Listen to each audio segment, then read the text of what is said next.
देखिए, जिस प्रकार देश की राजधानी नई दिल्ली में रेलवे स्टेशन पर जो भगदड़ हुई और उस भगदड़ में 18 से अधिक लोगों की मृत्यु हुई कुचलकर दबकर, या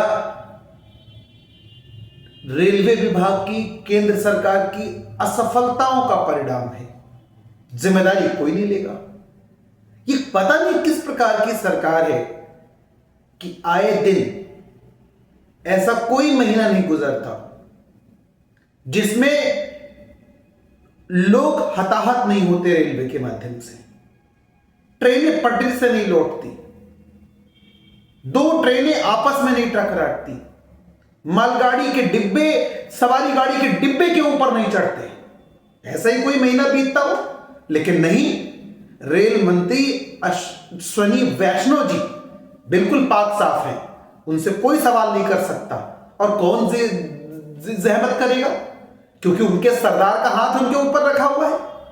और ये पूरा तंत्र, ये पूरी किट, पूरा मंत्रालय, पूरा विभाग इन घटनाओं की लीपापोती में लग जाता है कि आतंकवादी हमला था, आतंकवादियों ने ट्रेन को डिरेल करने की कोशिश की, इसी वजह से सवारी गाड़ी के ऊपर पैसेंजर गाड़ी चढ़ गई। अरे वाह, गजब की बेशर्मी है। दिल्ली रेलवे स्टेशन पर इतना बड़ा हादसा हो गया और अभी तक किसी की जिम्मेदारी तय नहीं है। क्यों नहीं तय है? ये लोग जो घायल हुए हैं, जो जिन्होंने अपने प्राण गंवाए हैं, जो मरे हैं, जिन्होंने अपनों को खोया है, इनके लिए क्या सरकार की कोई नैतिक जिम्मेदारी नाम की चीज नहीं है क्या?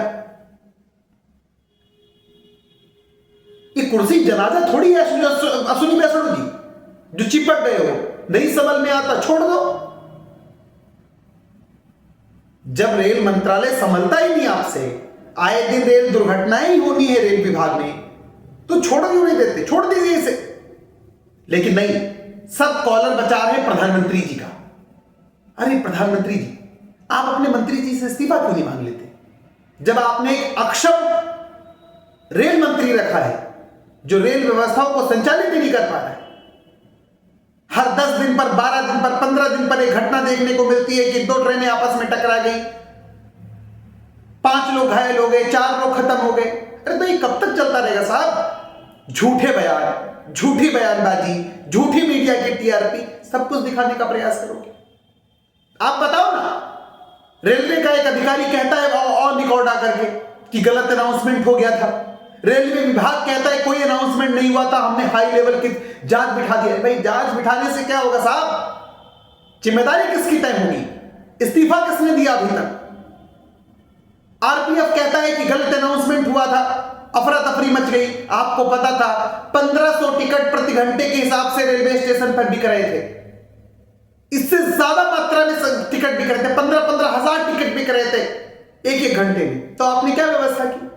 भीड़ को कंट्रोल करने के लिए आपके पास क्या पॉलिसी? कुछ भी पॉलिसी नहीं है। सब भगवान भरोसे चलता है।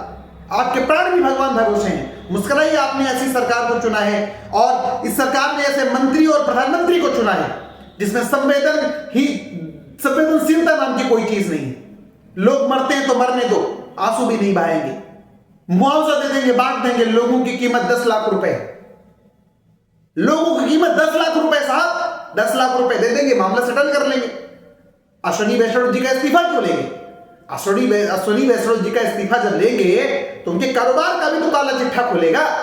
जो कारोबार उन्होंने फैलाया है अपनी कंपनी के माध्यम से, उसका भी काला चिट्ठा खुलेगा। खैर, इस सरकार से यह जनता अपेक्षा अब जरूर रखती है कि इतने बड़े हादसे पर, जो कि बहुत दुखद है,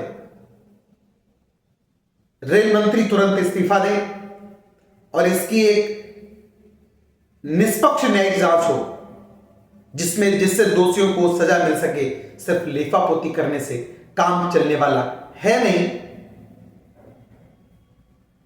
जो कि सरकार में हो रहा है। यह घटना बहुत दुखद है। जिन्होंने अपनों को खोया है उनके प्रति श्रद्धांजलि, और जो लोग घायल हुए हैं उनसे, प्रभु से जल्दी स्वास्थ्य लाभ की कामना करते हैं। परंतु इस सरकार को भी चाहिए कि मानवीय संवेदना के आधार पर इतने कर्तव्य विमूढ़ व्यक्ति को तुरंत पद से बर्खास्त करे, उसका इस्तीफा ले और उसको घर भेजे। जब उससे विभाग ने रेलवे संभाल है तो आगे क्या हो सकता है? आगे दूसरी घटनाएं की पुनरावृत्ति ना हो, दूसरी घटनाएं न घटित हो। धन्यवाद।